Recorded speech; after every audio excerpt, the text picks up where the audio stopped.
Welcome. Welcome to all of you who are here in the building this morning. I think this is the most people we've had in the building for a very long time. It's lovely to see you all. And for the first time with the legal restrictions lifted and to our own choice now whether we wear masks or not.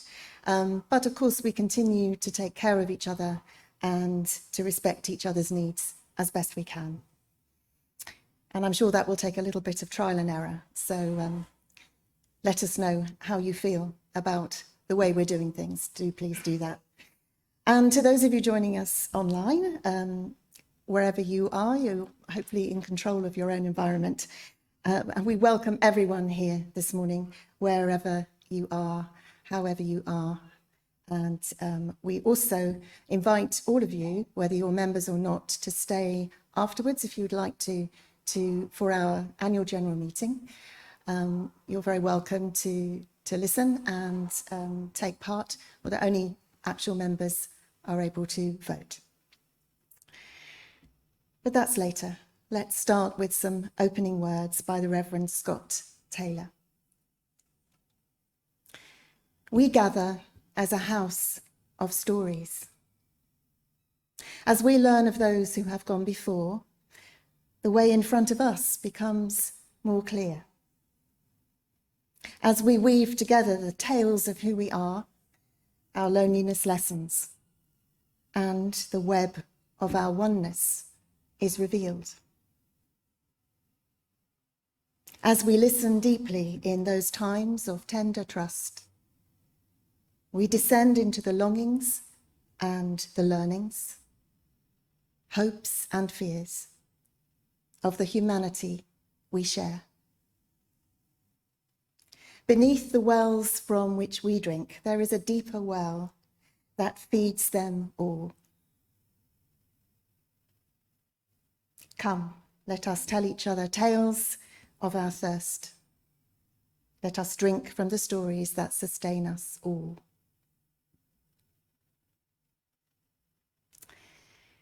So let's begin, as is our custom, by lighting our chalice candle. And if you're at home, I think you know that you are welcome to light a candle with me.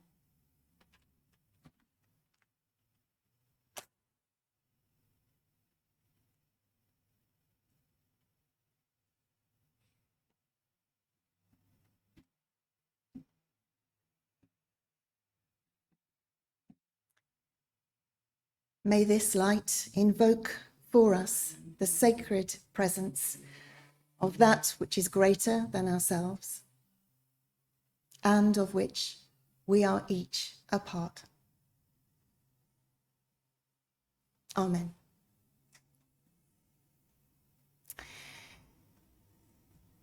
Now we are trying something a little new this morning, which those of you in the building will have noticed. We have a screen. So I just realized you can see two versions of me, which I can only apologize for. But you will also see the videos which the people on Zoom see. And a bit later on, we may also see some of the people on Zoom as well. We'll see how that goes. But for now, we're going to sing our first hymn. And although I have given you hymn books, you will also see that the words do come up on the screen. And this first hymn is number 172. It is in the green books, and it is now Open Wide Your Hearts, My Friends, hymn number 172.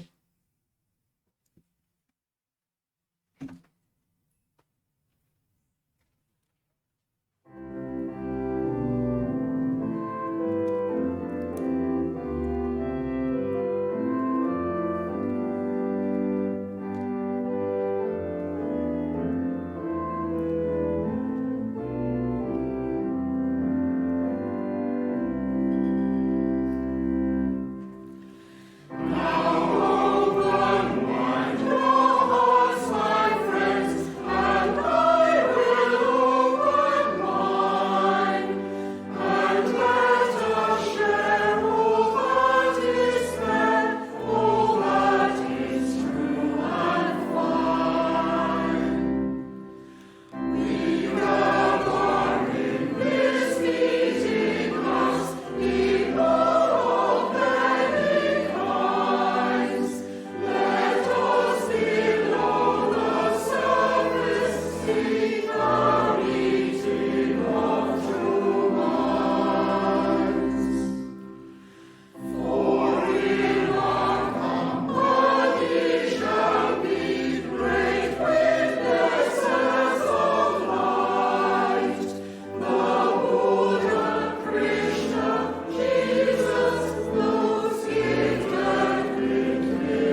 And yes, I should have said we are allowed to sing now.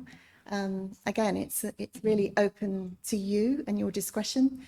Some of you choosing to sing behind masks, some of you choosing to sing quietly, whatever feels comfortable. Not you at home, though, you can still sing loudly. Let us come to a time of prayer, and I want to share a prayer I've shared many times with you before. It's Thomas Merton's prayer, and I share it because it's true, even when I think it isn't.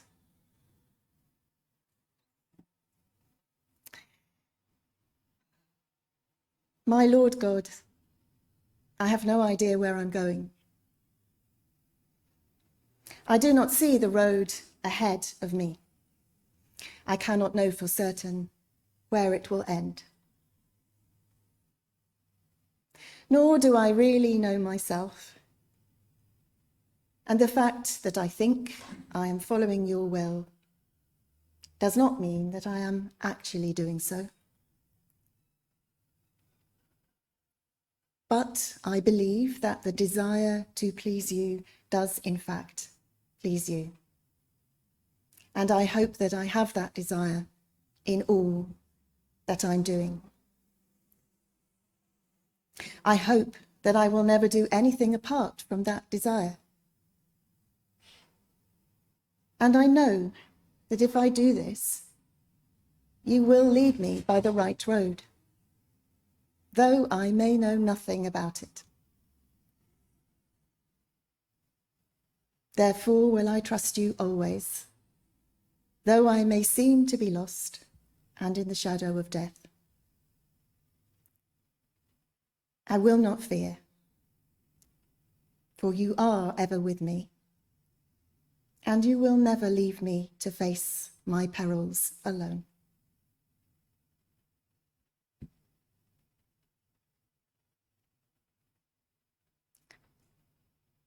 And let's take a moment to bring into our own mind's eye anyone known to us, ourselves perhaps, any of our loved ones who may be feeling lost and alone at this time.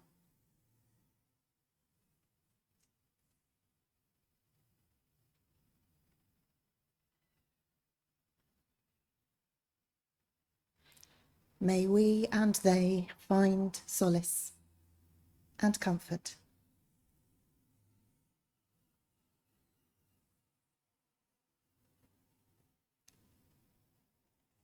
And may our care and concern ripple outwards to those unknown to us, wherever they may be, who may be suffering in any way.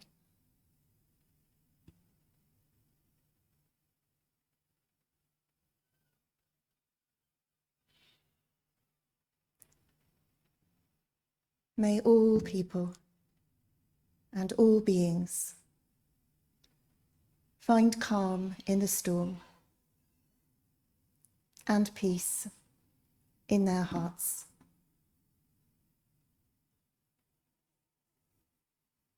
Amen.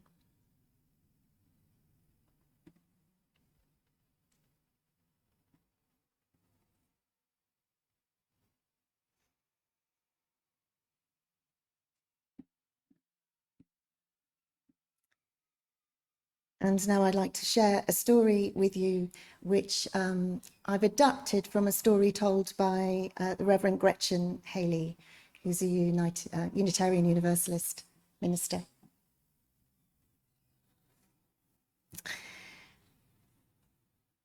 And it follows on the theme of being in the storm. Late one night, the sea captain of a ship that was engaged in exercises in stormy weather was on the bridge when the lookout raised the alarm and reported there was another vessel visible directly ahead of them, though still some distance away. And so the captain instructed one of his officers to contact the vessel immediately and to order them to turn so that they would pass by on starboard. But to his surprise, there was an immediate response back, saying, "We suggest you turn immediately to port." Now, the captain knew the formation of the group of ships that were with him, even though he couldn't see them in the dark. And so he responded with a sharp order this time for the vessel ahead, which was now getting closer, to pass by starboard. But again, the vessel responded straight back with, "We suggest you turn immediately to port." Now the captain was growing angry. I don't think he was used to having his orders disobeyed. He couldn't turn to port because he knew there was another ship out there. So now he pulled rank and he informed this rogue vessel himself. "This is Captain Jones on the SS Regardless. We are engaged in official maneuvers. I expect you to get out of our way now." The reply came back, "This is the North Ipswich Lighthouse, sir. I suggest you turn immediately to port."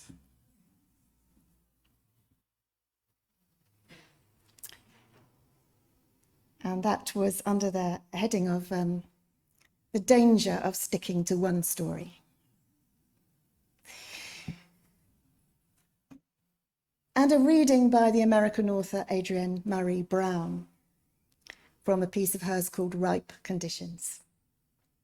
And she writes, "I have been reflecting a lot lately on how I don't trust people with agendas and master plans. I think of those people as trying to create a new story for others,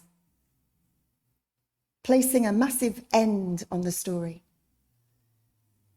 a period, a full stop, that only they can see.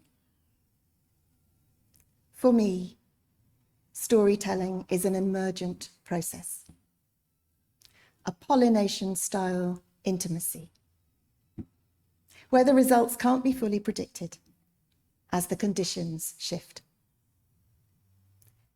In my experience, the best storytelling is the best organizing. It's rooted in a truth people have experienced. It has some magic in it and something to long for and a moment of beauty. But it is co-created as it is lived. No one can see the end of it. That allows people to stay in the present moment and attend to the work before them with intention, seeing the story unfold with themselves in it, rather than directed with themselves just outside the frame. She adds, there's a Lao Tzu quote I read recently. Knowing how to yield is strength. There is a deep yielding to being in the story, not an outsider. There is a power that comes from being part of the transformation within a story, which you miss if you're constantly trying to be outside, directing and managing it.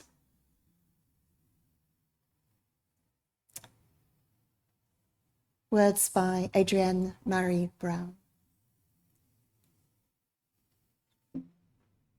On Monday, I don't know whether I need these. Yes, I do. On Monday, I went to Boscastle to spend the day with an old friend, school friend, called Teresa, well, Tree, she's known as, and her husband, who were staying there on holiday. It was very hot. She had booked us in to the Museum of Witchcraft and Magic. I don't know if any of you have been there. Yes, some of you have. I hadn't been before, but I really enjoyed it. And I particularly enjoyed being drawn into such a rich world of the imagination. And I think the child in me was reawakened by piskies and fairies and broomsticks and spell. And I was reminded how close magic and mysticism actually are. And of course, how anyone with a way of understanding the world that doesn't fit the mainstream can be seen as a threat and be demonized, as witches, as they were called, were. 'Twas ever thus. I hadn't realized that the artist Robert Lenkovich had an association with the occult, but I expect those of you who are local Plymothians will be well aware of that. And neither, stupidly, had I ever made the connection between a wand and a staff, although it turns out they're essentially the same thing, but a staff was for a higher tier of wizard, the Bishop of Wizards. I'm sure if I had seen the films of the Lord of the Rings, I would have known that from Gandalf. I think it's always helpful for me to be reminded of the unknown and the unseen, the unknowable and the unseeable. I neither believe nor disbelieve in the existence of spirits and sprites and supernatural beings, but for me, belief is not the point. I'm enchanted by the idea of them. And I'm open to the possibility that there are indeed things and forces I don't understand. And I think that's not superstitious, but healthy. To have humility in the face of what we don't know. And to be reminded that there are always more things in heaven and earth, as Hamlet famously said, that are dreamt of in your philosophy and mine. He didn't say that bit, I just added that bit. It's good to remember that we're not in control, and that though we can do a great deal, of course, to set ourselves in a particular direction and work towards a goal, maybe dedicating our lives to it, there's no knowing how anything will actually turn out, as we see the Olympic athletes finding very sadly too. I'm so sorry to see some of them go out after just a few minutes, after years and years of dedication. But though I'm sad for that, I thank God that we do not know how things will go and end, because I think life is a kind of wayfaring. It is about crossing uncharted territory that's only revealed by the journey itself. It is co-created in the living of it. It is never presented to us in advance, simply to follow. So here we are now on Sunday, the 25th of July, 2021. Each of us having lived through a time that none of us could have predicted. And one that made a mockery of any, well, pretty much every plan that we had made back in March 2020. I have got so used to crossing things out of my diary, I'm still now astonished when anything in there actually happens.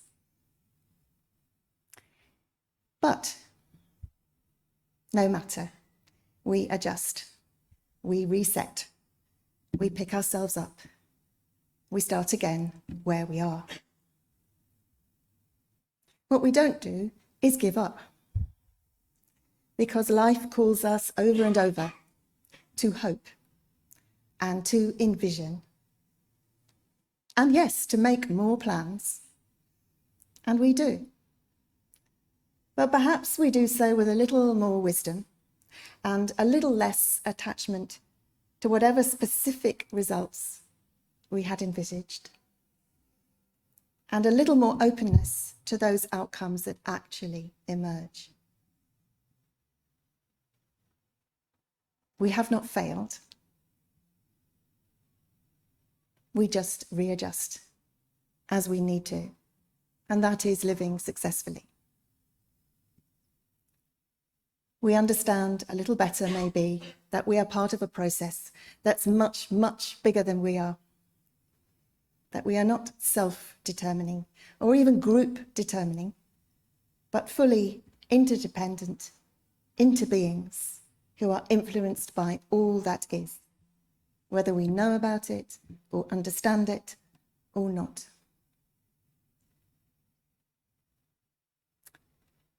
But then again, this does not make us feeble or helpless victims. Far from it. We still have agency. We still are creative and resilient. We have energy. We have imagination. We have determination. We play our part. And so the art, I think, is to keep our enthusiasm, to keep our zest for life, but always to sprinkle it with a good dose of humility, so that when our treasured dreams don't quite work out the way we'd hoped, we're not defeated and disappointed, not resentful or revengeful, or at least not for too long, but are instead able to shake ourselves off like a dog that's got drenched, soon dried, soon recovered, ready and looking to play once more.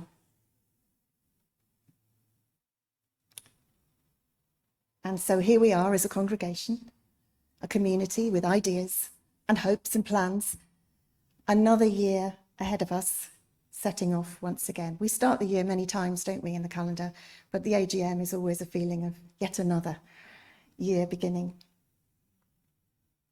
None of us want to live stories that are imposed on us. We want to live stories that we own, that we're part of. This time we do have a map and a compass. We've been calling it a draft strategy. And I was going to drop the word draft because you can't keep something draft forever. And then I thought, well, maybe actually you can, and maybe that's just the right way to look at it. Because we will, as you know, there will be spirits lurking in the woods and rocks lying under the surface of the water that we don't know about. And I know from my coastal path walking how sudden landslips can send you on all sorts of unwelcome diversions. And also somehow it turns out very often the map doesn't seem to quite relate to what's there in reality. If the map's out of date or some landmark you were pinning your hopes on is no longer there. I'm sure you've all been in that situation. So yes, we have a draft strategy. So we have a sense of direction and we've consulted you all on it. And I hope you feel that we all have a sense of ownership of it.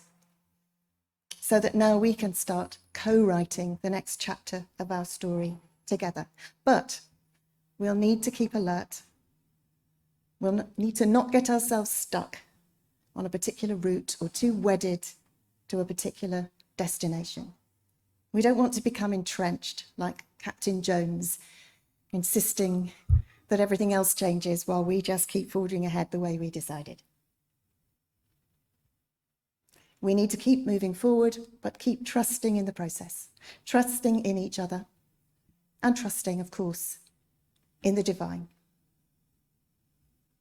Like ancient prophets and seers who kept looking ahead to see what was on the horizon and testing the water and sniffing the air, discerning their way by prayer, by the stars, by intuition, and crucially, were always willing to change direction when necessary. I close with a story that Margaret Silf tells about a long-distance truck driver who'd been newly recruited by a haulage company to transport goods across Canada, which is a big country. He reported for his first night. His task was to drive that truck across the whole country from Montreal to Vancouver. It would take about 5 days, and he would be driving mainly by night. And he was given the keys, and he climbed in to switch on the engine. And the headlights came on, and he gazed for a few moments into the black of the night beyond the reach of their beams. And he said to himself, how foolish is this? I'm embarking on a journey of over 4,000 kilometers, and my light only reaches for just a few meters into the darkness. Perhaps that fledgling truck driver lost his nerve at that point and switched off the engine and went home. Or perhaps he began to drive. If so, he would have discovered that the light always traveled with him. And so will it be for us. We can't know in advance how the journey will go or quite where we will end up. Life is an adventure and a risk. But the light, that divine light by which we're all illumined, will travel with us too, always showing us just enough to take the next step, gradually revealing the way ahead as we create the next stage of our story together. May it be so.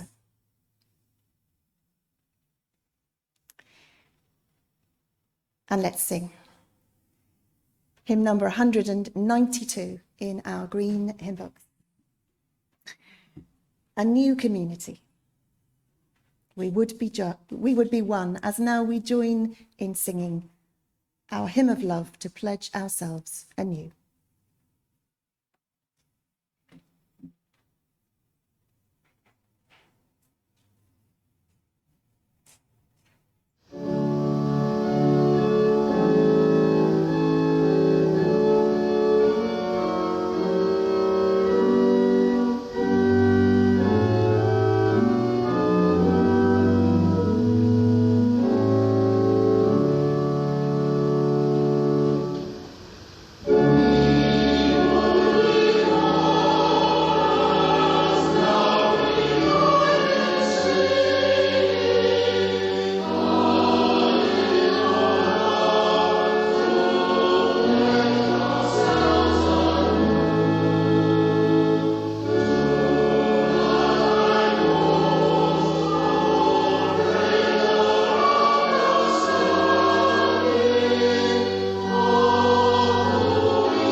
Lovely, thank you. So, some closing words. Our theme has been stories this month, and so a final word from Rachel Naomi Remen from her book, Kitchen Table Wisdom. Hidden in all stories is the one story. The more we listen, the clearer that universal story becomes. Our true identity, who we are, why we're here, what sustains us, is in this story. The stories at every kitchen table are about the same things. Stories of owning, having, and losing. Stories of sex, of power, of pain, of wounding, of courage, of hope and healing, of loneliness and the end of loneliness. Stories about God. In telling them, we are telling each other the human story. May it be so.